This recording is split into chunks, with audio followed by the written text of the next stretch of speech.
My original review of the 2025 Toyota Tacoma TRD Pro was less than positive. I think that this is kind of an overpriced truck and at times could be a touch gaudy. However, Toyota has been nice enough to loan me another one to spend a full week with. My first video, my full review of that, if you want to see all the buttons, switches, and dials, you can go check that out. I had that truck for about an hour and a half in San Diego and was actively driving away from a wildfire. And so today we are back home in my state of Illinois, where natural disasters happen not every 30 minutes. And I got to spend a full week with it, drive it as my normal daily driver so I could really give you the ins and outs. Has my opinion changed? Do I love it? Do I now hate it even more?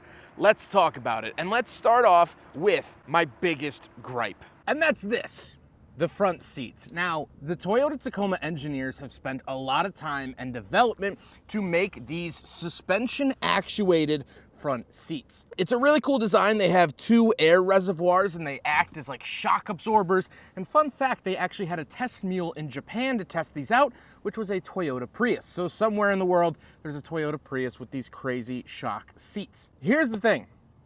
They don't really work all that well. I mean, I'm sure it reduces fatigue by some percentage, but in my time driving with it, I didn't really notice it, and you lose a lot more than you gain. First of all, this is the only way that I fit in the back seat. My legs do not fit right here, and so in my normal driving position, I couldn't drive anyone around in the Tacoma TRD Pro because of this added space. Look at how much this adds onto the back of the seat. The other thing is that you actually lose the ability to go forward and back with power assist. So every other part of the seat is power. Forward, back, left, right, whatever. But you can't actually lean it. You have to use a physical handle for that. Now, I missed that in my first review. I thought you couldn't recline at all. You can recline, it's just manual. And it just seems like you lose a lot more than you gain with these TRD Pro seats. A very cool concept, but in practice, maybe leave it on the drawing board. The lighting of this truck is a big win for me. Not only the LED headlights, but the TRD Pro and the Trail Hunter trim level get an LED light bar right in the center. It operates off of the high beam switch when the button is toggled on the inside, and it is amazing at night. Take a look, it absolutely blows out any camera I try to put on it. Now, it's only for off-road use, however, it operates off the bright switch, so if anyone's in front of you texting and driving, you can give them impromptu LASIK eye surgery. I definitely didn't do that to a lady that was texting and driving in the fast lane in a black Nissan Rogue with the license plate number 426. The awesome LED lighting also carries on back here. You have amazing lights that come on when you open up the rear tailgate,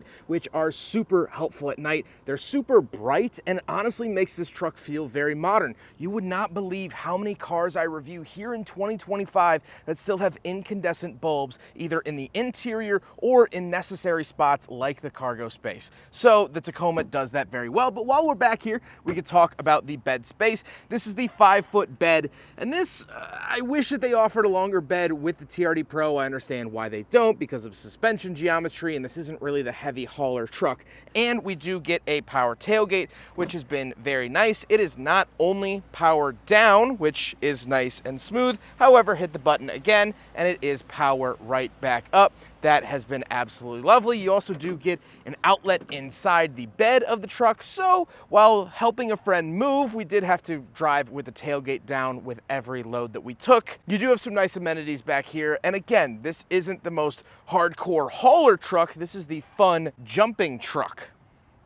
So take that as you will. So in the center of the truck, you have a giant infotainment display. Now it is very clear, it's very responsive, and I do like the fact that you have a 360 camera view that you could toggle on and off. When it actually is in drive, you have a lot more useful of cameras like a 360, front view, and we could change it through a bunch of different angles.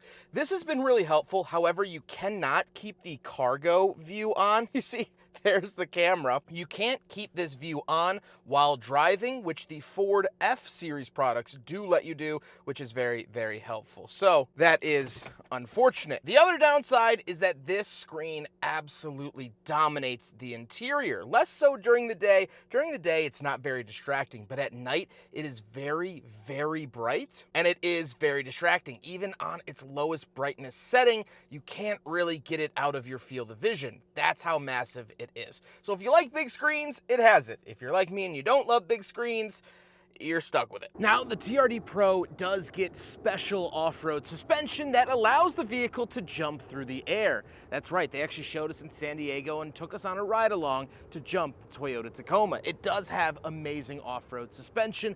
However, that does not come with any comfort on the highway. Driving this on the highway is not very fun. It is very bumpy. It's very trucky. You're gonna find that in a lot of other trucks, but because it is a more traditional rear suspension setup, you might think, oh, it might ride nicer. No. My opinion on the exterior of the truck honestly changed by the day. In some lights and in some ways, I think this looks incredibly macho and amazing, and it looks tough where it needs to look tough. But then I'll look at that weird hood scoop looking thing, I'll look at the big extra fenders and the red accenting and think, it's a little bit gaudy. So this is definitely going to be your personal opinion. Like I said, it changes with the winds for me, so take it as you will. It looks like a truck. On the exterior, we do get nice features like these ARB steel bumpers with red recovery hooks and the TRD exhaust. Now, you can buy a Tacoma and bolt these on after the fact, but there are two really nice features with this. First of all, the parking sensors are actually built in to the metal bumpers, so it looks flush, it works well, and works with the operating system. The second fact is that these are standard equipment, and so if something happens in an accident and the insurance company needs to replace your bumper, they will replace it with the proper ARB bumper, where they might not normally, if you just bolted your own on, they might not cover modifications and things like that. This is all OE equipment, so it's going to be covered. That's really, really nice, and it's going to have a warranty where your eBay one might not. Under the hood is Toyota's Hybrid Max 2.4 liter turbo inline four. So you can get this in a couple of different configurations, at least the Tacoma as a whole. You can get a 2.4 liter turbo no hybrid at the very base level. You can get the 2.4 liter turbo hybrid in most other trim levels, and then they have the Hybrid Max. This is both a like and a dislike. I like the power that comes from it. I never felt like I needed more power for highway on-ramps or passing or anything I wanted to do. Honestly, it feels pretty similar to the V6 in the way that it drives, makes good power and torque. The dislike about it is twofold. First of all, I'm not totally sure about the reliability of these. Now, I truly hope that in 10 to 15 years, I drive one with 300,000 miles and eat my words, every last dot of the T and cross of the I's. However, I don't know right now. We're gonna have to wait and see. It's kind of a new engine from Toyota, although I know they do their homework. The other downside is that I have averaged 15.6 miles to the gallon.